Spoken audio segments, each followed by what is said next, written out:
અર્પિતા પટેલ। હવે જોઈએ અગત્યના સમાચાર। મહેસાણા કેયલ ગામે આવેલ વેરાઈ માતાજીના મંદિરમાં આગ લાગી।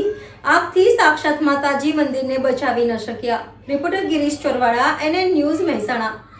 દર્શક મિત્રો, તમારી આસપાસ બની રહેલી અવનવી ઘટનાઓ વિશે જાણવા માટે NN ન્યૂઝને લાઈક કરો, શેર કરો, સબસ્ક્રાઇબ કરો અને બેલ આઇકન પ્રેસ કરો, જેથી આપને નોટિફિકેશન્સ મળતી રહે।